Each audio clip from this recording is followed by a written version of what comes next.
আসসালামু আলাইকুম রহমতুল্লাহ। আমার ভিডিওতে আপনারা সবাই আমন্ত্রিত।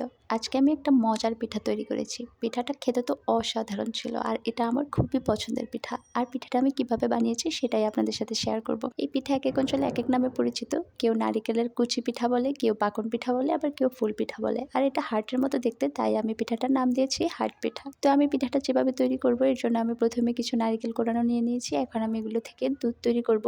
তার জন্য আমি এগুলোকে ব্লেন্ডার মেশিনে আধা ব্লেন্ড করে নেব। এতে দুধটা একটু গাঢ় হয়, ভালো হয়। আগে দেখতাম আমার মা পাটায় বেটে নিত নারিকেল, তারপর দুধ তৈরি করতো। তখন খুবই কষ্ট হতো, কিন্তু পিঠাগুলো খেতে আমার খুবই ভালো লাগতো। আমার মা এই পিঠাগুলো তৈরি করতো, দেখতাম। তো আমার খুবই পছন্দের পিঠা। আমি প্রায় ১০ বছর পর মনে হচ্ছে পিঠাটা বানাচ্ছি। আমি কখনো একবার বানিয়েছিলাম। আমার বেশি একটা বানানো হয়নি, কিন্তু খাওয়া হয়েছে অনেকবার। তো আমার ব্লেন্ড করা শেষ নারিকেলগুলো। এখন আমি দুধগুলো আলাদা করে নেব, আর যে অবশিষ্ট নারিকেলগুলো থাকবে ওগুলো ফেলে দেবো, ওগুলোর কোনো কাজ নেই। তো এই তো আমি সবগুলো নারিকেল থেকে চেপে চেপে দুধগুলো আলাদা করে নিচ্ছি। আর তারপর দুধগুলোকে আমি চুলায় জাল করব। এর জন্য আমি চুলায় বসিয়ে দিলাম। তারপর এর সাথে আমি একটু পরিমাণ মতো লবণ মিশিয়ে নেব। আমি এগুলোর সাথে আটা দিয়ে একটা ডো তৈরি করব, কাই তৈরি করব। এগুলো সাধারণত ময়দা দিয়ে তৈরি করা হয়, কিন্তু আমি ময়দা খাই না, আমি আটা দিয়েই তাই তৈরি করি। আর সব কিছু আটা দিয়েও তৈরি করা যায়, ময়দা দিয়ে যা তৈরি করা হয় ওগুলো আটা দিয়ে তৈরি করা যায়, কোনো প্রবলেম হয় না। তো আমি কিন্তু এর সাথে কোনো চিনি ব্যবহার করিনি, আমি শুধু আটা দিয়েই কাই তৈরি করে নিচ্ছি। এগুলোকে আমি এখন ভালোভাবে গরম গরমে মথে নেব। তারপর ডো তৈরি করে নেব। এগুলো খুবই সফট ছিল, এগুলো মথতে খুবই ভালো লাগছিল, স্মুথ ছিল। এই যে নারিকেলের একটা তেল আছে, তেলটা হাতে লাগছিল, এক্সট্রা কোনো তেলের প্রয়োজন হয়নি। আমি এগুলোকে আরও ভালো করে মথে আমি সুন্দর করে লেচি তৈরি করে নেব আলাদা আলাদা। মাঝে একটু বলে রাখি, যারা ভিডিওটি দেখছেন অবশ্যই লাইক কমেন্ট শেয়ার দিতে ভুলবেন না। ফেসবুক থেকে দেখলে পেজটি ফলো করে দিবেন, আর ইউটিউব থেকে দেখলে অবশ্যই চ্যানেলটি সাবস্ক্রাইব করে দিবেন। আপনারা অনেকেই ভিডিও দেখেন কিন্তু লাইক কমেন্ট করেন না, এতে আপনাদের তো কোনো ক্ষতি হয় না, দিলে ভালো হয়। তো এই তো আমি আলাদা লেচি তৈরি করে নিয়েছি। এখন আমি রুটি তৈরি করব, আর একটা রুটি থেকে একটা পিঠা হবে। রুটিগুলো একটু পাতলা করলে ভালো হয়, বেশি ভারী হলে পিঠাগুলো ভেঙে যায়। তো প্রথম পিঠাটা বেশি একটা ভালো হয়নি, তারপর আস্তে আস্তে ভালো হয়েছিল, কারণ আমি অনেক বছর পর বানাচ্ছিলাম।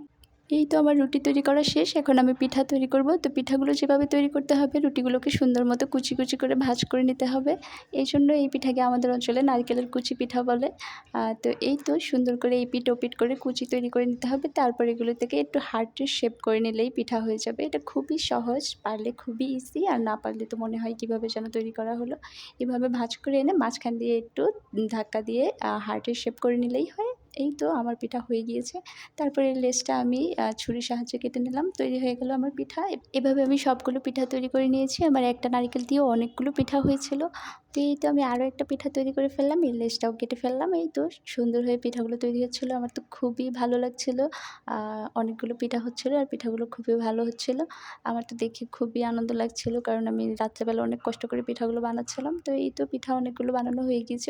আমি কিন্তু পিঠাতে কোনো মিষ্টি ব্যবহার করিনি। এখন আমি যেটা করছি, আলাদা একটা পাত্রে পানি নিয়ে নিয়েছি, এর সাথে দিয়ে দিয়েছি চিনি। আমি শিরা তৈরি করব, এর সাথে আমি ১ টুকরো দারুচিনি আর একটা এলাচ দিয়ে দিয়েছি। আমি শিরা তৈরি করে নিচ্ছি, আর আলাদা কড়াইতে তেল গরম করে এতে পিঠাগুলো ভেজে নেব। আমি পিঠাগুলো উল্টে পাল্টে মুচমুচে করে বাদামি কালার করে ভেজে নিচ্ছি। আস্তে আগুন দিয়ে পিঠাগুলো ভাজছি যেন পুড়ে না যায়, এতে পিঠাগুলো সুন্দর করে মুচমুচে হবে। এই তো পিঠাগুলো ভাজা হয়ে গেছে। এখন আমি এগুলোকেও তুলে শিরায় ডুবিয়ে নিচ্ছি। চিনির শিরায় ভালোভাবে ডুবিয়ে এগুলোকে তুলে ফেলতে হবে। এগুলোকে ভিজিয়ে রাখা যাবে না, এগুলোকে আলাদা পাত্রে তুলে নিলে এগুলো যখন ঠান্ডা হবে একদম মুচমুচে হয়ে যাবে। তো এই তো আমার পিঠাগুলো ভাজা হয়ে গিয়েছে, শিরায় ডুবানো হয়ে গিয়েছে, আর এগুলো অনেক মুচমুচেও হয়েছিল, অনেক ভালো লাগছিল। দেখেন পিঠাগুলো দেখতে কেমন লোভনীয় লাগছিল, এগুলো খেতে অনেক ভালো হয়েছিল। আপনারাও বাসায় অবশ্যই ট্রাই করে দেখবেন, একবার খেলে বারবার খেতে মন চাইবে। তো আজ এ পর্যন্তই, সবাই ভালো থাকবেন। আল্লাহ হাফেজ।